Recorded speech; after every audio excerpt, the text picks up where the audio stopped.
Hello, I'm Karen Elgersma. And I'm Dan Kahan. And we're here at the Maritime Museum looking for ghosts. A special Halloween edition of Go Island. Oh, right here on Shaw TV. Dan, get your hand out of there. We gotta go ghost hunting. Stupid cannon.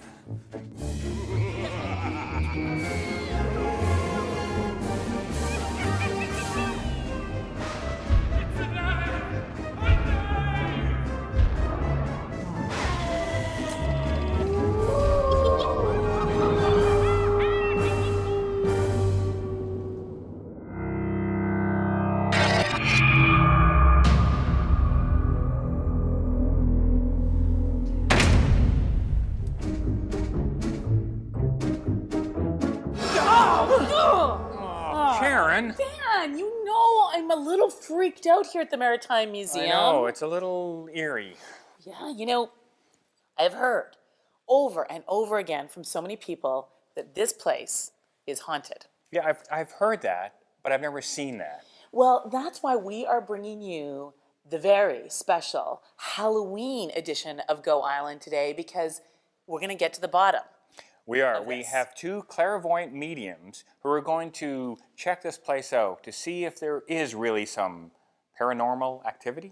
Yeah, and you know, one of the things when I hear these ghost stories that I always think is, well, of course, if you're a clairvoyant, you have that sort of intuitiveness. But for you and I, are we really going to feel the presence of a spirit or a ghost? But I understand there's a staff member who had a very, very emotional, sort of scary experience, and it's kind of convinced me there's definitely something here. Check this out. So it was in June, and I was walking back into my office and rounded the corner and just started sobbing, like really heavy sobbing. I wasn't feeling anything at the time, and it started to get worse with hyperventilating. I was having problems breathing. I started to feel nauseous, and my knees started to go weak. So my colleague grabbed my elbow, threw me into the elevator, and got me out of the building. There are spirits, I think, in the building, and there's one who is said to haunt the courtroom, a woman who is a little bit crazy, who Dawn believes witnessed the trial of a loved one. And so this is her grief that I felt.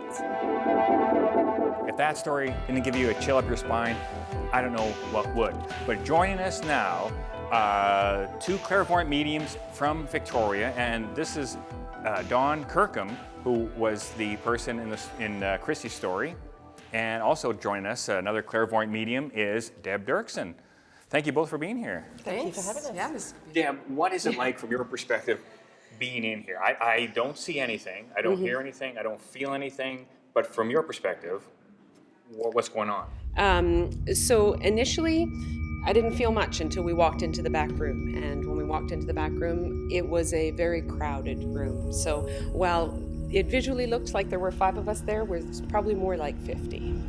Now, are you seeing, this is what fascinates me, are you seeing people there? Are you feeling it?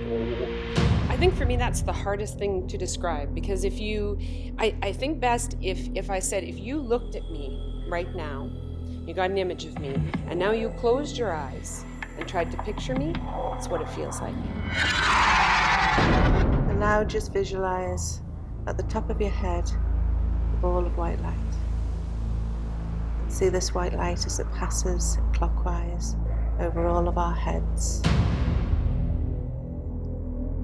getting faster and faster so that it forms a pure circle of white light. But I'm also clairsentient, so I can feel emotions, I can feel the physical ailments that they lived with or passed over with.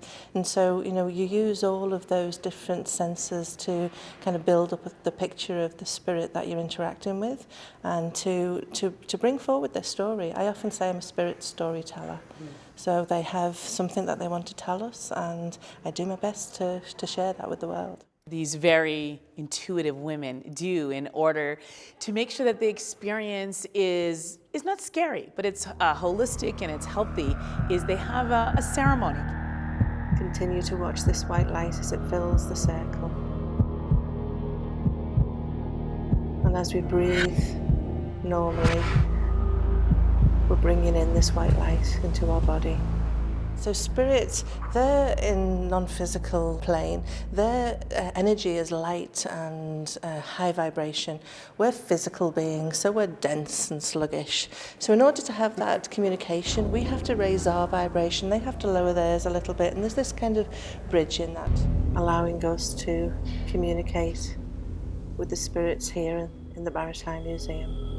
But we're also going to put some protection around us as well. It's not protection from, evil that's lurking. It's just we're going to hold the boundary of our energy, and we're going to allow spirit to communicate with us, but not deplete the energy from us. And I just ask that our spirit guides step forward to help us with the communication today. And I invite any spirits that are here in the museum to step forwards and talk to us. We're here with respect. We just wish to share your story and provide some evidence that life does go on after physical death. Well, this was the location of the courthouse, and more importantly, where prisoners were hung. Many prisoners died right here. The Maritime Museum was built over this space, and so there are many spirits that haunt this place because it has that energy. And even my feet in my shoes feel tight and constrained, like they're really laced up. When you said my feet were actually tingling at the moment you said. After that ceremony, I have to say I'm getting butterflies in my stomach. I'm sort of nervous and excited. Well, the mediums have found a place here at the Maritime Museum that is very active. It's at the back, and Dan and the two of them are back there getting all set up to see what we can discover.